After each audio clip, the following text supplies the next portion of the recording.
and the Kadita is going to be banned. Usually for RRQ, they always go for the Fanny Natalia. Every single match, every single game. They either ban it or they pick it up.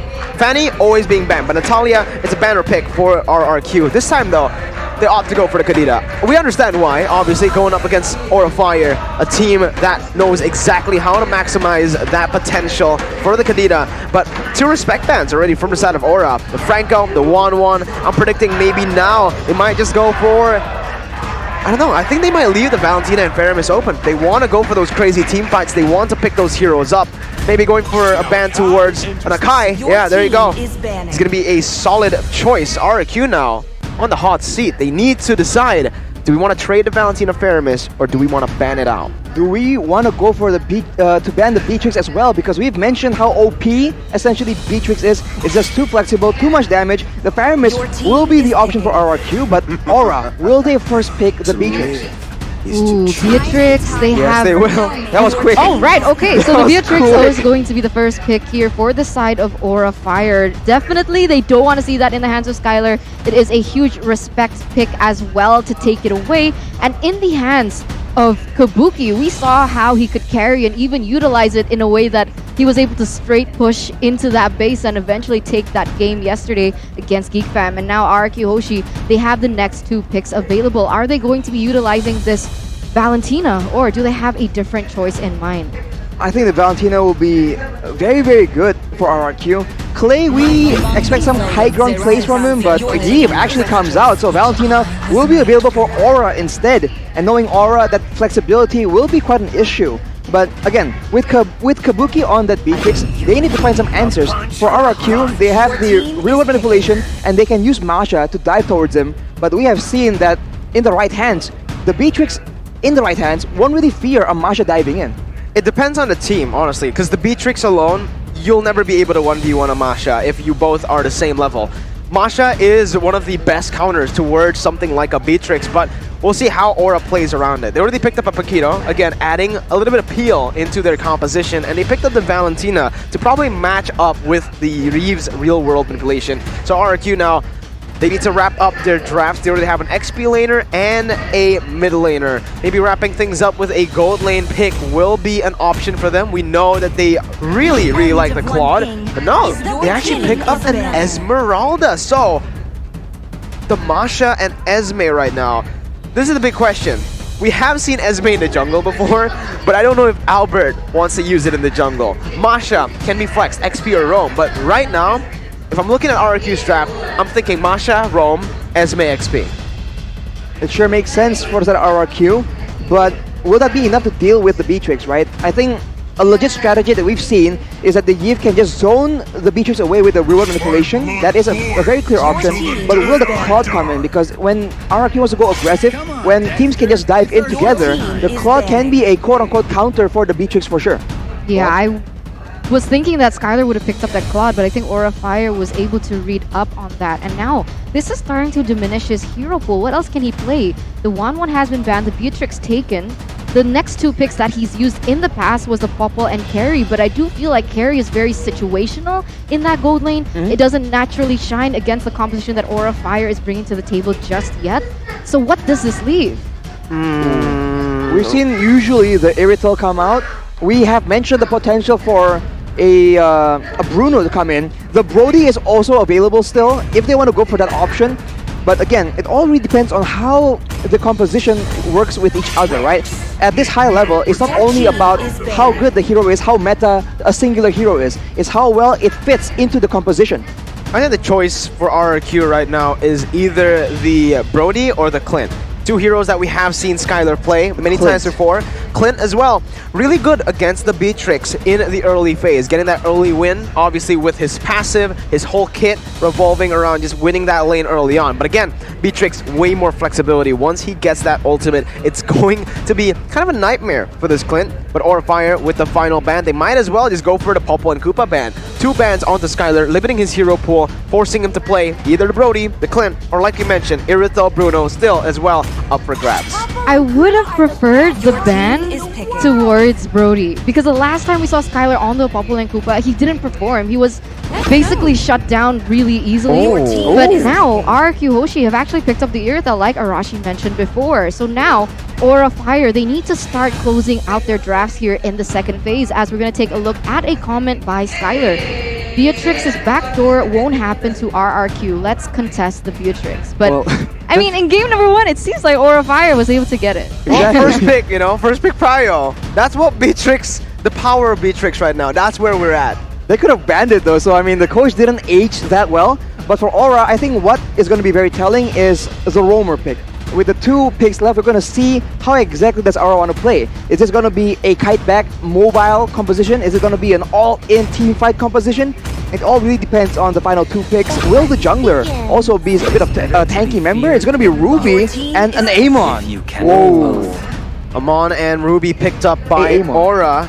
RRQ Hoshi now to finish their drafts up. I don't know. I don't know why. I'm thinking Esme jungle. That'll be a surprise. That is going to be a surprise. You know, Banana, one of his signature picks that we have seen many, many times in the MDL is his Cho. Very similarly to R7. Up against someone like a Paquito in lane. That's the Kung Fu versus boxing kind of matchup that we have seen before. Will we see it again, though? That's the question mark. That's the question, I guess. RRQ Hoshi with the last pick. But I do want to mention that Aura Fire, I did not dislike the Ruby pick. I think they needed a little bit more CC with the dive potential coming in from RRQ Hoshi with the composition they brought to the table. And we can see here now that the Cho has been picked up. It does seem that it was on Albert here, Mirko, but we are going to see in a few seconds before we get into that tunnel to see whether or not that it is going to be a Cho jungle, because we've seen this a few times before already here at MPL ID. At this point, I'm not even surprised if the Cho goes to jungle, if the Esme goes to jungle. That just shows how crazy Season 10 is, Arashi. Expectations are broken every single day of the MPL. And honestly, what I'm wondering about is the Cho in the jungle, okay, is he going to build tank or is he going to build damage? Because there's so many options that all these teams can put into use. It depends on what they want to do. If they want to go for full damage and delete the Beatrix in those team fights, that is an option they can explore, the same way Evos did when they were up against this Beatrix. Mirko, Albert was on Cho. Well, is this ladies the debut? And gentlemen, it is the debut, perhaps, of Albert's Cho in the jungle as we jump into the Land of Dawn for match 1, game number 1. The Dragon up against the Kings here in the series. Man, this is going to be very interesting because face value, I feel like Cho has a little bit of an upper edge against Hai, who is on the Amon. Every time they want to go for those contests, the Cho could just easily use his ultimate as well as the Jet Kundo to shy him away from that retribution. It is a Demon Slayer emblem on Albert, so hinting a bit at possibly being a tank. We'll just have to see though. The matchup between a fighter and an assassin usually favors the fighter for sure. He's too tanky to get bursted down, and he has enough damage to whittle down the assassin. So for Hai, the only real target he has on the side of RRQ Hoshi is Skylar on the Irithel. Because Clay, with the Real Manipulation Shield, he is really quite a bit more durable than most high-ground mages. Oh, Clay though, already in a little bit of a trouble situation here in the mid lane, but he will still be able to get out even without this sprint. And then that top side, this is what we expect. Skylar on the Irithel should be able to actually bully Kabuki out in the early phases before he has a shotgun, but Godiva now is going to get engaged on by Albert, who doesn't have to win the dragon just yet. Finally gets it, but Facehugger is able to punch him back. Fun fact though, by Grab, this is the 3rd time that the Cho jungle has made an appearance in MPL ID. Yeah, it was first on to Fearless and then Jana QT, and now 3rd in the hands of Albert here in the jungle. And so far, he does seem quite, you know, okay. It's doing pretty okay. The clear is very healthy as well. Here's a shield. There's a skill with 3 uses essentially, so his clearing is a lot faster, and he is all around the map right now. He is level 4, so he has the options of making these ganks happen, but on the bottom side, Vin is the one getting jumped on. Well, with the Masha, Rome, you are very, very tanky, obviously, with those 3 HP bars, but I do want to just focus on Banana, because he hasn't really been able to stop the movement coming in, but Albert finally able to find a pick in the mid lane with his Way of the Dragon. First blood presented to you by the Samsung Galaxy A series. RRQ take the lead in the early stage, instantly converting onto the objectives, securing the first objective as well. And meanwhile on the top side, Kabuki is going to get dove on. Skylar with a solo kill, even with the help of Godiva. Godiva will be able to find a trade, but again, that's a solo kill for Skylar. The thing is, this is what I love to watch about RRQ Hoshi, the way they're able to utilize those picks on the board and convert it onto objectives. So far, Aura Fire has not been able to replicate the same success, as now we can take a little sneak peek into the emblems, Arashi. Well, Banana has the Avarice emblem, so he is aiming to just scale as soon as possible. And right now, with the flank coming from Vin, they might go for a fight here. Thunderclap is available. The real world inflation able to immobilize him for a bit for Skylar to dish out a little bit more damage as well. RRQ knowing this though, they do not overcommit. They get a good chunk of damage onto High and even putting some pressure onto Kabuki, but they do not force anymore. Albert though in the mid lane, gonna get hooked over. Godiva failing that combo. RRQ still in a very good position. Oh, did you see his face when he mis-executed that as well? He didn't look pleased, but look at this. Already Albert getting very aggressive once again. Is still able to get out, but look at this, Mirko. Oh, Albert gonna get taken down by Facehugger's IMU as he stole away the real world manipulation. Banana now jumping in onto Facehugger with a thunderclap as well. Play picking up the kill. Godiva's gonna be next here. Immobilized there. High jumps in for the damage. Godiva with the item defended once again. Bringing it back for Fluffy to knock them up. Still, Godiva on the run. Clay finding him as that's gonna be taken down. Endless charge. It's another trade. A 2 for 2 so far. Godiva Facehugger for Albert Vin. And even then, RRQ Hoshi is leading in only a little bit of gold. So at this point, 4 minutes in, they're not too far off, as Banana here already sniffing the whereabouts of Fluffy. But 10 seconds left to the next turtle. We'll see who's able to set up first. Aura needs to be a bit more, they need to play with a bit more urgency here. They do have an assassin that will not scale as well as the other heroes in the game. So High will have a lot of pressure on his hands as the turtle is up right now. Aura Fire wants to contest, but overall in long engagements, RRQ Hoshi has been having the advantage. XP lane pressure is where it's at, and Banana has it. 1 level lead over Fluffy, clearing the waves a little bit faster, and obviously with the mobility, jumping into the turtle faster. But Godiva is able to actually force that reset on the turtle. RRQ and Aura need to be very careful, but Banana gets caught on a knockout strike there, and the charge taking him down in the bottom side. 1-man advantage for Aura Fire as they look towards the turtle now. 3v4, real world inflation popped in, but Fluffy's still able to get away. The thunderclap comes in, but Albert with the retribution comes in to secure it. Now Albert with the Way of the Dragon of his own, going on to Facehugger, still able to dodge away from now, but the damage comes in again onto the back lines. Terrified, Bin doing the same towards High, but both of the junglers surviving here. Bin will not survive. It's going to be Godiva who picks up the kill as they look towards Clay. I'm offended, not ready yet, but the damage might be enough to take him down. Clay forced to flicker out, and Aura win out even though they lost an objective. And now they're actually putting their focus onto this mid turret. They are going to be able to put a little pressure onto it, but so far, Aura Fire, they've actually equalized that gold gap, and now it's just going back and forth here with RRQ Hoshi. What differences in item can we see happening here, Rashi? Hunter Strike Rush for Kabuki, so he is aiming to be very aggressive in that lane. On the other hand, Skylar already has the Windtalker, so the DPS is going to be a lot more, but the issue right here is that Aura Fire has a lot more burst damage, and RRQ Hoshi, they win in the long, prolonged engagements, so if Vin can just take a lot of damage and make the fights drawn out, RRQ Hoshi has an advantage here, and that is true all the way to the later game. Oh, Godiva with the flicker there, and the real world relation popped in. Way the Dragon though, bringing Facehugger back to the thunderclap from Vin. Godiva in a bad spot, trying to run away now. He will be able to get out, but again, no, might not be, as that's going to be Skylar dishing out the damage, coming in from the gold lane to pick up a kill. RRQ leading again, getting a 2 for 0, as High will be zoned out of his own jungle. A little miscalculation in the setup there by Aura Fire. RRQ Hoshi was able to just pick up the pace once again, set it to their own tempo, and now High might be caught in a bad situation. And Lashard not enough to take Skylar down. Albert comes in with the Jeet Kune Do, taking the damage onto the turret as well. Clay picks up a killing spree. Albert has built tank on this show, so he can afford to actually go in very, very aggressively, even deep in those team fights.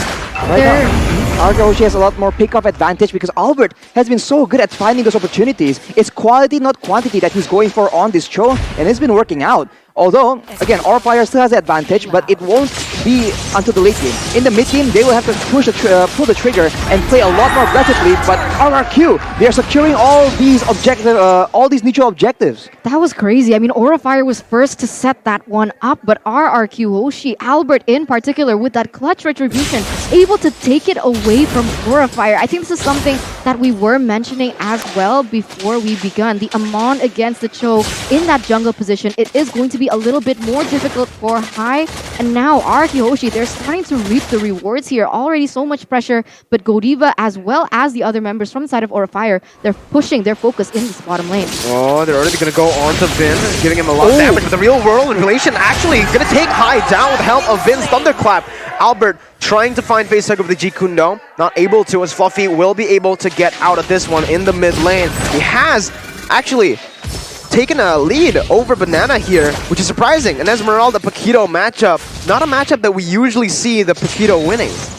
Well, Banana has been just actively trying to help his team around, but right now, with everyone grouping up together, with the pressure advantage, RRQ Hoshi is pushing everyone away and actually just brute forcing this next objective. They're taking control all the way in the early game, despite having a lot more of a solid composition in that late game. This is going to be tough, actually. Yeah. Coming into the late game, Aura Fire will have that Beatrix control. Power as well. Checking in the bushes, the burst damage as well towards Vin, Banana, even Clay and Skylar. Does Skylar have a win of nature yet?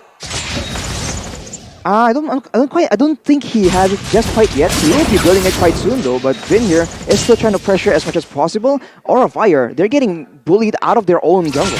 Yeah, they're getting bullied here as well as RRQ Albert already putting the tempo once again, opening up the map. And this is insane to see because there were so many questions regarding RRQ Hoshi this season in particular.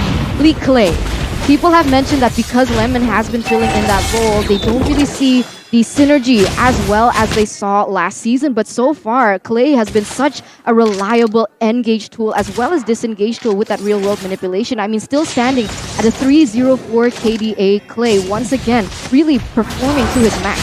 Oh, Fluffy even in that jungle, missing 2 of the knockout strikes, but the falling Simon will catch onto him, taking him to half HP. Bottom side turret though, it's going to be taken down. It's actually the Lord Take who gets it. It's Kabuki who finally is able to make the plays happen for Aura Fire. Again, equalizing in terms of gold, but Aura, they stayed way too long. Godiva using the flicker there in this skirmish is going to be taken down anyways, but Aura were able to secure 2 objectives. The Lord and also the bottom side tier 2. Wow, honestly, Banana is losing out in the macro gameplay department because Fluffy, he was able to actually cut the wave, and that allows them to get a free turret in the bottom side, and it allows him to have impacts in the skirmishes in the mid side, in the jungle early on, and that distracts RRQ away from the Lord attempt. So this is now showing the difference in experience between Fluffy and Banana. I mean, so far we can see that the Wind of Nature has not been built yet, and Albert basically takes no damage right now. So every time Aura Fire, they want to go in and look for a contest, perhaps a pick-off on the board against RRQ Hoshi. The problem is, the way that they've been maneuvering around the map is 4 and 1. So it's really difficult now that Fluffy is going to be looking for an opportunity here. Whoa, Vin jumping in with a Thunderclap onto Kabuki. With the help of the real world inflation, they're going to be able to take him down. Number 1 damage dealer taken out. Albert kicking Godiva back to his team, as that's going to be Godiva caught in a 4-man skirmish, a 4-man sandwich. Amon up top, High, trying to split push, but I don't think he's going to be able to find much value there. Might even be caught. He has the invisibility, but Albert, he's cutting in the movement from High. High recalling the bush, and Aura still able to get their jungler safely out. Fluffy taking the Lethal Wanderer, stealing it away from Skylar as well in that top river. RRQ Hoshi, they've been winning the fights right here, but they have not been able to actually get a lot of value afterwards. They were able to win the fight in the Lord as well, but Aura Fire got the Lord there, and that just delayed the plays, but Albert goes in. Oh, Albert jumping onto High, has the Endless Shards, but again, it does no damage. In the back lines though, Fluffy trying his best to find Clay. He was taken low, but now Banana jumping in onto 3 members. Whoa. Punished instantly as Fluffy jumps in with a knockout strike onto Vin. Oh my goodness, Kabuki. He didn't even aim that one. He just shot it and it hit onto Skylar. Now they're looking for the siege into that mid-tier 1. Albert has the purple, jump up. He might be going for something, but they just clear out the waves. RRQ not wanting to take these prolonged fights. That was insane setup though by Albert. If you notice, he was just waiting in that bush very patiently. I gotta say more than 10 seconds even to wait on the perfect moment to get onto high, and he was able to do that. So we can see that Araki Hoshi already with this assassin type situation that they can also portray on the board, but once again, Kabuki! That's the damage we expect in the late game. Arashi, we saw Wesker, we saw CW. Wait, was it CW? No, Kabuki. We saw Kabuki 4-shot the base yesterday. With the Wesker. With the Wesker against Geek Fam. So, Vin getting taken down there. That's why they first picked Beatrix. It's a good attempt, man. Clay, along with Vin, trying to burst Kabuki. He was very, very low, but the Wesker damage is just too high. And right now, Aura Fire pressure for the Lord. They get it. They back away. They play that disciplined game that we've been talking about. The improved Aura. The problem is RRQ Hoshi, they didn't want to engage either. So I don't know if it was Aura Fire being disciplined or RRQ Hoshi actually making that decision for them. And this was something that we also highlighted yesterday as well. Aura Fire, after they're able to get these objectives on the board, they have a tendency to overstay. And actually, RRQ Hoshi can actually capitalize on that. As now, we're going to take a look at the damage dealt by Axe here, Arashi. And it turns out, Facehugger as well as Fluffy are on the top there with the highest damage dealt. Clay is close behind, and Kabuki comes there as well. Despite having the very rocky early game, Kabuki is still up there in terms of damage. That is power of the Beatrix, man. Again, when the fight is just quick, when it's about burst damage, Aura Fire has so much advantage here. Araki Hoshi needs to survive the initial burst, and then their superior DPS can shine through in this late game. No, the real world inflation was opened up by both of the members here. Fluffy gonna be able to get the knockouts right, but Banana with the flanks there, now gonna get chunked really low, forced to use the sprint. Kabuki trying to deal the damage again. The endless charge was popped in onto Banana. A lot of resources spent already. Kabuki with the wind of nature still able to get away, but the way the dragon finds him, bringing it back to the team. Banana with the falling Simon now jumping onto Kabuki, but Banana might be punished for this. He goes in and he's the one who's taken down. Skylar going deep onto Kabuki with the wind of nature. He finds him as he goes for an all-out flank. He's still trying to run away, kiting everyone back, and he's actually zoning the members away back to his team. RRQ are able to defend, but at what cost? That's 3 base turrets taken down. Vin is still going for the chase onto Godiva. I'm offended popped in. Vin finally backing off. Aura still with the much more valuable trade. Man, but Skylar, what was that? Insane. That was really cool. What? He was oh my god, he didn't. Oh, that was so beautiful to see. RRQ, Skylar really outplaying that situation, taking down Kabuki, and I hope we get an instant replay here by the Samsung Galaxy A series of what went down. It began with that play coming from Albert, but there was no follow-up. And then they tunnel into Banana, and they were able to secure that kill, but Skylar just comes in without any care in the world, starts dashing out a lot of damage while moving. That is the advantage that the Aerial has in that late game, but now Vin still has to be very, very careful. I'm offended does not land, and right now Araki Hoshi have no control, but so far Aura Fire, they are the ones in control. They are the ones that can look for opportunities right now. You know what's funny? Take a look at the scoreboard. Take a look at the entire thing there. In the team head-to-head, wait a minute, Banana gonna get caught again, brought back with a knockout strike, and Banana gets caught again! 4th time this game. RRQ lost their XP lane, and look at the death timers. 35 seconds, 15 seconds for the Lord. Albert trying to find Fluffy, trying to find compensation, but they will not be able to find that. Again, it's Aura getting the really good picks onto Banana, and now they're gonna go on to the Lord. 1-man advantage. I think it's the EXP lane difference right here. Fluffy is a lot more experienced in just playing out this late game, avoiding death traps from the opponents. But for Banana, you cannot say the same thing. Aura Fire has now secured the Lord, and they are playing it calm and collected. They still have the chance of using Kabuki as that siege tool, although Clay has still 0 deaths. He has a lot of kills, a lot of gold, and he has a lot of damage that Aura Fire needs to pay attention to. I don't know why, but I feel like their gameplay kind of shifted in towards this towards the late game. I mean, RRQ Hoshi initially was able to get the better trades on the board and actually be able to convert onto it. But it turns out now Aura Fire is actually leading in terms of that economy, the map control, as well as the neutral objective, is now it's going to be marching here in that mid-side. Vin's HP bar melting down as the real world inflation is going to be popped there. Fluffy diving in very, very deep onto Skylar, losing out a lot of HP. Banana going to find that immortality, popping it. Fluffy has the back away. The real world inflation here still activated by Clay, and they will be able to find the pick on towards Facehugger. Albert with a brilliant pick with the G Kundo. Now the falling side, we're connecting all the two members. Skylar going crazy with the sprint as well. Jumping to the back line, finding Fluffy, finding everybody. He's going to be able to get that double kill. No, one more shot. Fluffy was able to survive. Kabuki flickers forward to kill the... Wait, well, who's that? Banana, actually, who overchased a bit. And Godiva's going to go for the back door here with the minions that he has. Fluffy again jumping with a knockout strike, getting this heal from the side of the Bloodlust Axe. Again, getting the shield as well. Skylar doesn't get the damage, but Fluffy, once again, he's able to survive for now. He might be able to turn it. He jumps in, jumps back. Oh my god, Aura, they are able to disengage.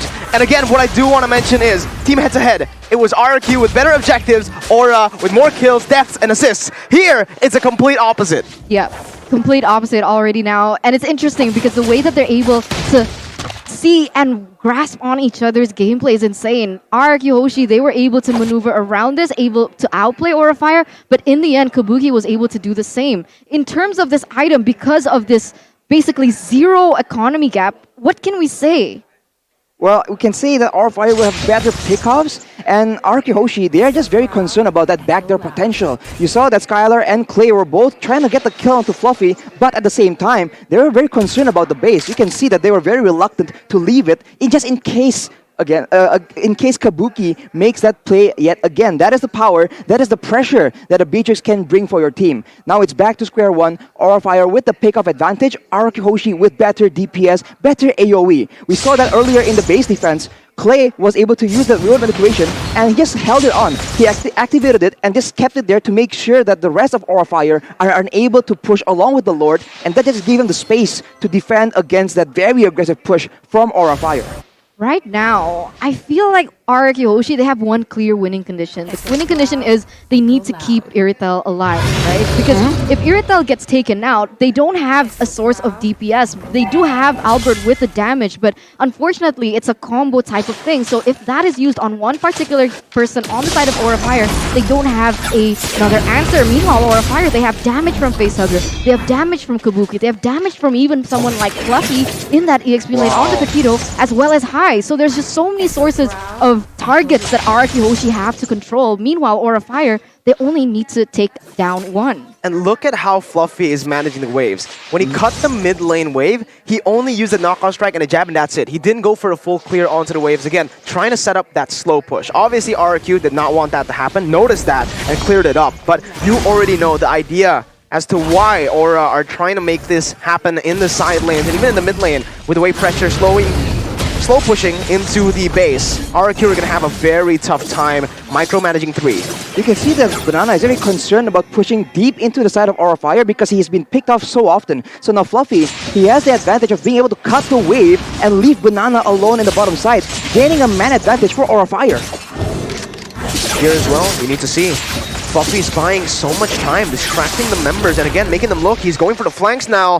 This might be dangerous for RRQ. They gotta be careful. They cannot engage just yet. Banana is still in the bottom side. Aura knowing that they have a one-man disadvantage. Skylar's gonna get bursted down. Still has the wind of nature. Still has the sustain. Kabuki not gonna be able to get that render shot. But Vin is gonna go on to High, who's still able to run away for now. Terrified, CC'd and melted down by Kabuki. Godiva's gonna go in as well, and that's a kill picked up.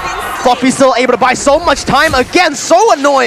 Onto the back lines of RRQ. Facehugger jumping in with a sprint. Real world inflation popped in, but Albert still gonna be able to cancel it out, as now it's gonna be Clay who's gonna be targeted. Knockout strike finding him, shutting him down. Banana in the midst of it all, jumping in with the falling Simon, able to time it perfectly to find Facehugger. High is still on the Lord. It's a 2-for-1, and Aura have won another skirmish. Another skirmish, and it is going to be the Lord taken by them as well. Initially, it felt like RRQ Hoshi was able to read the setup happening from Aura Fire, but it turns out Aura Fire comes out on top, and now they're really just asphyxiating RRQ Hoshi without any source of everything that they have. They're taking away the jungle, they're taking away all the neutral objectives on the board as well as the buffs, and now they are going to be managing all 3 lanes to push and just clash onto RRQ Hoshi at the same time. That was the first death for Clay in this game. That was how chaotic that fight was. Fluffy is just doing a great job of disrupting the backline setup, and now with the Lord Aura Fire, they're going for a decisive end to this very exciting game. High again, dishing out damage onto Albert, taking half HP away, as the rest of the damage is going to be placed onto Vin, who has lost 1 HP bar. Thunderclap on the back lines, but man, that's the Wesker for you. They are able to actually zone away from the Lord. Skylar killing the Lord, taking him down to prolong the game once again. It's still just a 1-0. Aura have a man advantage. Buffing the knockout strike, able to find Albert 2 times here, but look at Clay in the back lines. He's going to be able to try to go for this engage once again. Godeep is going to get got onto the way of the Dragon there on the bottom side. Kabuki not even giving a chance for them to defend, flickering straight for the face with the Wesker. And